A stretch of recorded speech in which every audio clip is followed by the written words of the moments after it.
Welcome to the Echo Tips Podcast. Kawabunga!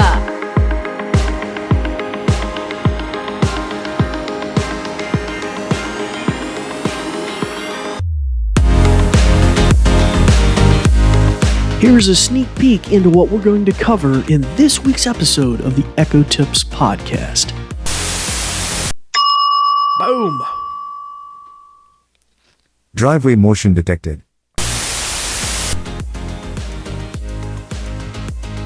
Well, hello, and welcome to the Echo Tips Podcast. We'd like to welcome you new listeners and you returning listeners as well. And for you newbies, we'll let you know what the show is all about here in just a wee little bit. But at a high level, what we're going to be dealing with this week is home automation.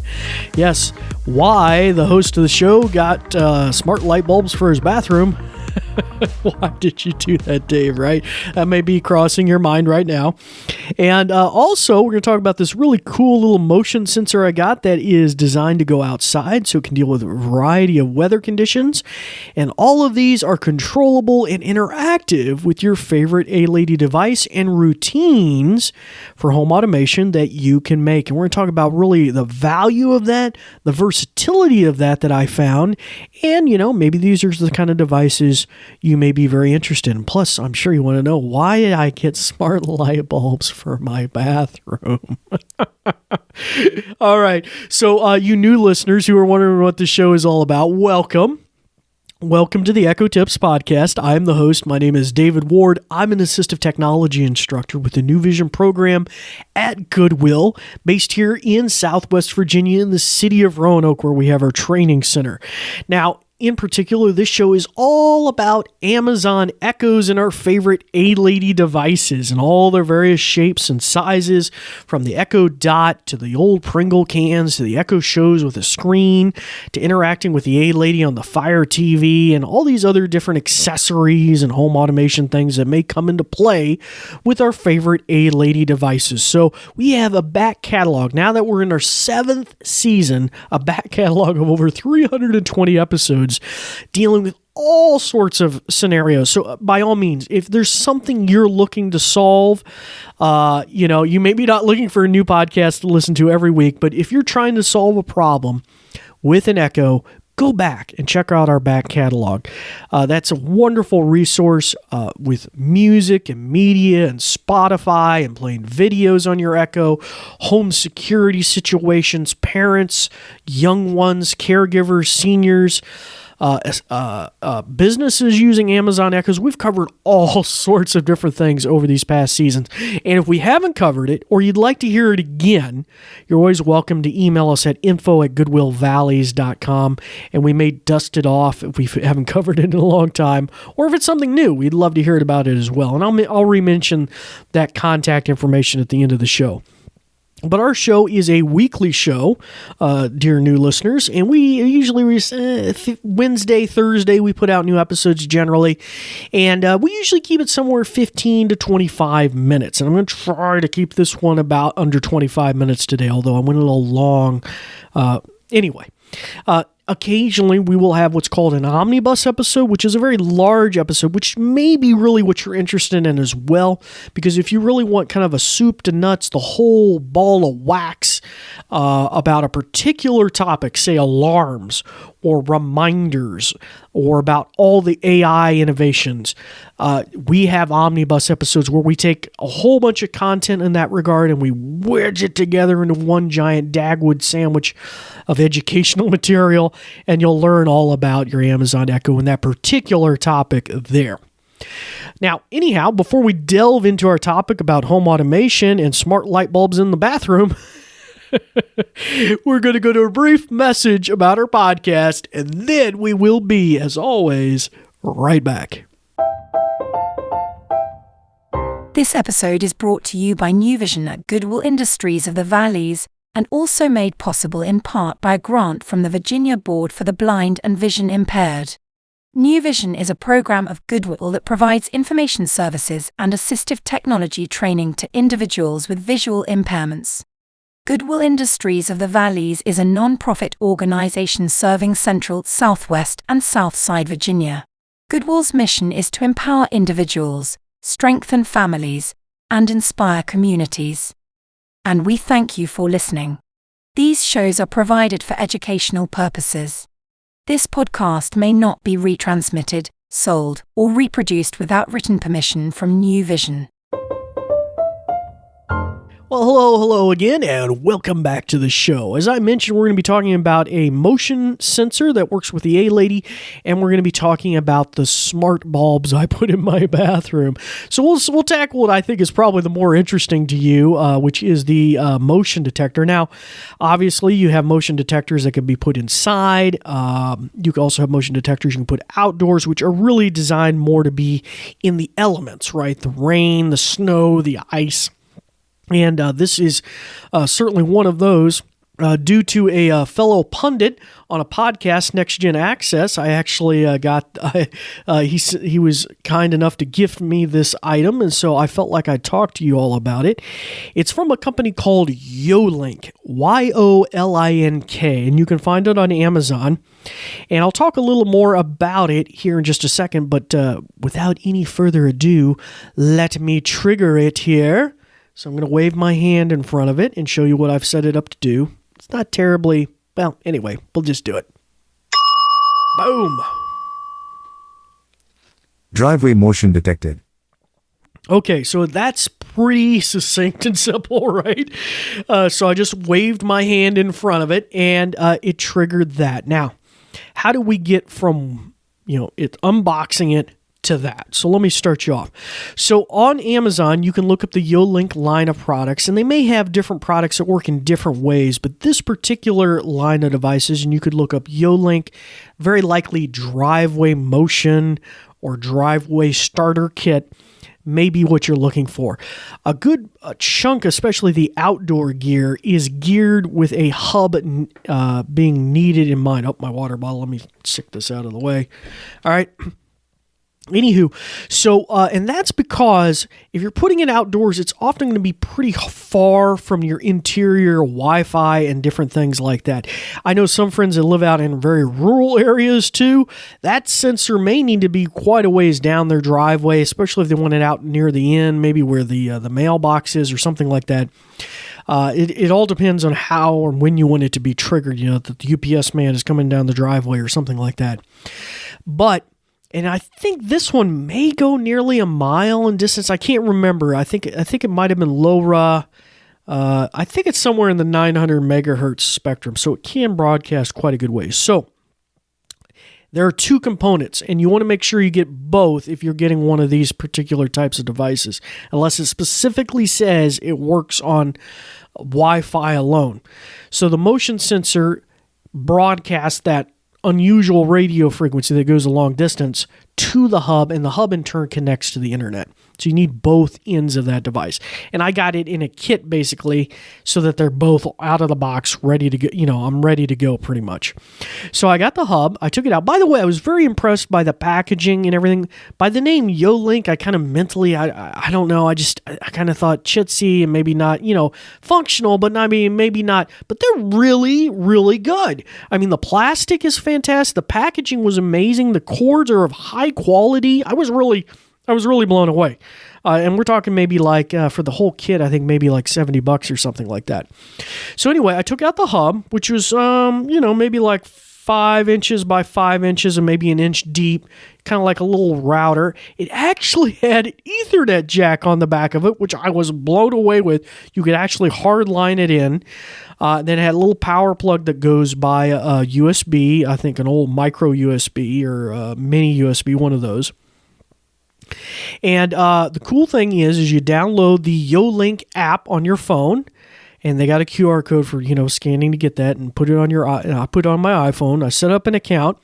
Once I had that, and for you low vision or blind users using VoiceOver as your screen reader on your iOS device, I found it very, very accessible. I didn't find any real hurdles where I had to go ask somebody what's going on or couldn't read a button. I seemed to get through it all pretty well. I mean, to be fair, pretty well. Once you get it all set up, there's an Add Devices button in there. You hit that. It allows you to use the camera of your phone to scan the QR code on the back of the hub, and there's also one on the motion sensor. So I scan that. It immediately, because of that QR code, identifies the model, the serial, the exact configuration it needs. It's all there. The one little thing I was disappointed with is I feel like modern day Matter things, or HomeKit I think originally did this, but I think they licensed it to be used by Matter as well, use QR codes that not only identify, I think, the device, they also help do the initial connection. So you don't have to worry about Bluetooth after that, or trying to connect your Echo using, your iPhone via Wi-Fi to the hub or any of that.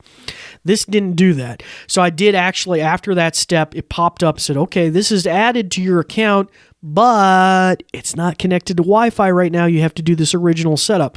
So I went in there, followed the steps. It said, okay, you need to go into your Wi-Fi settings of your iPhone. This is the old-fashioned techniques. And you go over and you find anything that's broadcasting, like YoLink set me up. You tap on that. Then you go through the processes. Now it's connected to your phone at least. And then you can make that final configuration where you teach the device, okay, this is the Wi-Fi. This is its password. And then it all is hunky-dory after that. Similar process with the motion detector, scan the QR code on the back.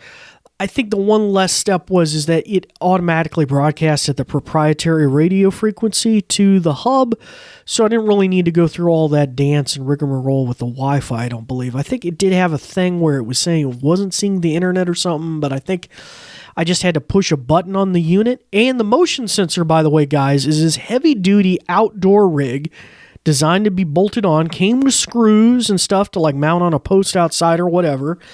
The batteries were already in it, ready to go. I didn't have to pull a strip out or anything. They were ready to go. And I was just very impressed. Now, after I did all of that, I'm still not connected to the A-Lady. So I was curious how to go with that.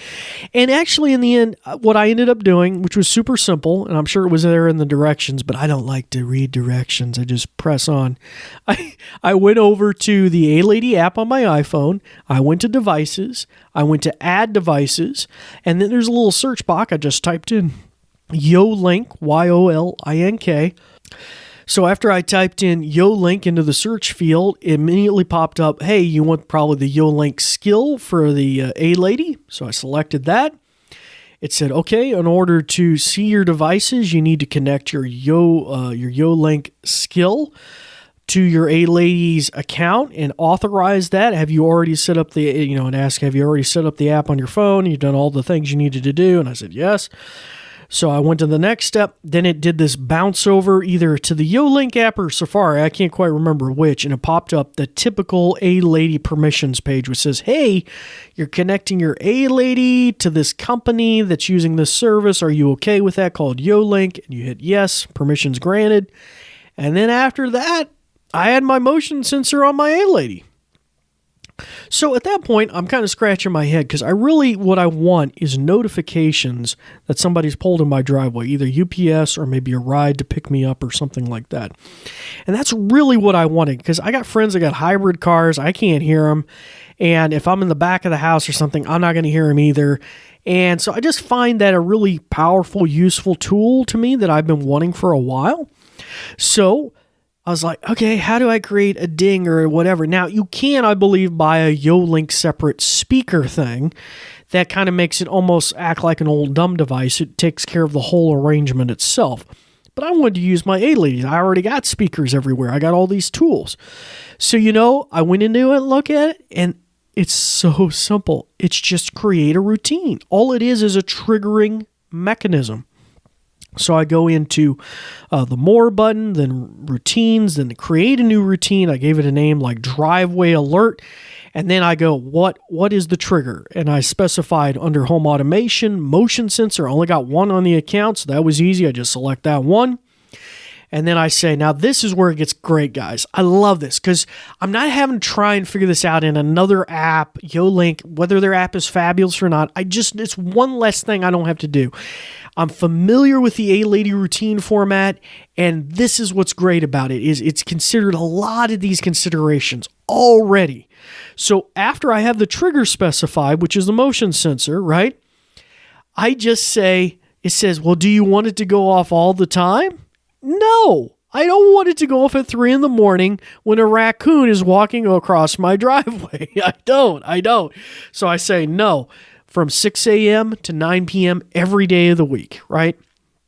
And then I can say also, I only want it to be triggered once every 15 minutes or every 30 minutes. So for example, if the UPS man he's got to pull in and then he's got to pull out, I don't have to have it chiming the whole time he's pulling in and out, right? It's not a whole thing, right? And maybe it just chimes that one time in 15-minute window and then it's done. It's waiting for the next person to pull in the driveway. So that's pretty cool that you can tailor it in that way. And then lastly, what do you want it to do? And that's another thing, guys. I can do anything. I can make it blink lights on in the house. I can make it change the color of the hue in the lights. I can make it play a little jingle. I can make it play a particular rock and roll song. You're getting a delivery. Whatever. I can do whatever. I can have it issue an announcement on all my Echoes so that I can make sure that I hear it. So all of those options are totally there. So I just, for your guys' some simplicity today, I just did this gizmo where I wave my hand in front of it. You get a bell. Driveway motion detected. There you go. That's all I needed, right? And I can fancy that up all I want, but that's the cool thing. I can expand on it in a lot of different ways. I was thinking, if I was outside trying to position it and seeing how interactive it is, I could even pair it with the front porch light blinking on or off to give me a cue that it's working properly or not, or how sensitive it is, right? So I mean, it's just great that I can pair that, I can craft it however I want to work, and it's just awesome. So the last thing we wanted to mention real quick before I keep rambling on is, why did I put smart light bulbs in my bathroom? Well, I had them burn out. They were LEDs, and I was going to go buy just another pack of LED light bulbs. But then I thought, well, is there any reason I would want to get smart bulbs? So I started looking on Amazon at Amazon Basic Bulbs, which are super easy to connect to your A-Lady. I'll talk about that in a second. But in the end, I decided, yes, I'm going to get them because, one, most of the bulbs I was looking at that were designed to be 60-watt equivalents drew about 9 watts apiece, which is still great. Even a lot of the Amazon Basic ones did. They were drawing about 9 watts apiece. But I found ones that were smart color configurable that were only 7 watts, Amazon Basic. So I'm like, well, dude, I'm even saving power. And the other thing that occurred to me is I leave that light on all night long, right? Because at night, I want to be able to get to the bathroom easily. It's my one light I leave on, right? So those lights are always burning. And hence, my brain started thinking again, smart bulbs could be advantageous. So what did I end up? Let's take you through the setup process. So I love the Amazon Basics. I think it says they use a brand made for human beings or something. I literally screwed the bulb in, open the A-Lady app, count to 30 basically, and then boom, it pops up in there. Hey, I see you have a new light bulb. Would you like to configure it? Well, yes, I would. I push the button. Where is it? Bathroom. This, done. Like 3 steps. I'm done. Screw in the next light bulb. I mean, literally, I did this, both light bulbs in under 5 minutes. I screw it in, boom, done. And instantly at that moment, after I sign them to the bathroom, I can yell out the door at, hey, lady, set the bathroom lights to 60% brightness. Change the color hue. Change it from daylight white to soft white. And I can change it however I want. Now, because of my vision problems, have light sensitivity, so I like the versatility of being able to kind of adjust it to a comfort level that I really wasn't too sure where it was at. Because otherwise you're pretty much buying a 60 watt, a 75 watt equivalent, or 100 watt, right? You're pretty much buying one of these fixed levels. With this, I could customize it. Okay, that was nice. Not necessary, but nice. But also remember, I'm saving power. It's only 7 watts per bulb. The other thing is, and this kind of might blow your mind, is I thought, at night we're encouraged, there's been a lot of studies that blue light can affect your sleeping rhythms because your brain is thinking blue light, it's thinking daylight, you should be alert, you should be waking up. It kind of changes your sleeping rhythms. So on Windows computers, Android, iPhone, almost every electronic device I know of, they have all added blue light filtering capabilities. And I thought, this is a light that I run all night long. I'm getting up to go to the bathroom or something at night. Hey, why don't I change the color hue? So I set a timer between, say, 9 o'clock at night to 6 in the morning. I turn it to a bright red hue. So there's, theoretically no blue light in that. And I'm like, wow. And not only is it easier on my eyes at night when I get up, it just, I think also, there's a potential benefit that I'm not getting any of that blue light. So that's not going to probably mess me up as much either. So it was just all the way around a win and super simple. Once again, I just went into routines. I said, I'm creating, this routine. I'm going to call it, my bathroom lights. I want this to happen between these hours. I want you to change this color hue. Boom. And it was done. So really kind of simple, cool, and just makes life that much more easier for me. Well, if you have any thoughts or suggestions about a future episode, you're welcome to reach out to us via email at info@goodwillvalleys.com, or you can reach out on Facebook or Twitter, also known as X, at Goodwill Industries at the Valleys, and just in the post, put something about the New Vision program, or you're trying to reach Dave of the Echo Tips podcast, and that way that message will be directed to me. Until next time, it's time to turn the ears of your Echo on, get in there and start making some home automation routines. I'm David Ward for the New Vision program, and we thank you for listening. This episode is brought to you by New Vision at Goodwill Industries of the Valleys, and also made possible in part by a grant from the Virginia Board for the Blind and Vision Impaired. New Vision is a program of Goodwill that provides information services and assistive technology training to individuals with visual impairments. Goodwill Industries of the Valleys is a nonprofit organization serving Central, Southwest, and Southside Virginia. Goodwill's mission is to empower individuals, strengthen families, and inspire communities. And we thank you for listening. These shows are provided for educational purposes. This podcast may not be retransmitted, sold, or reproduced without written permission from New Vision.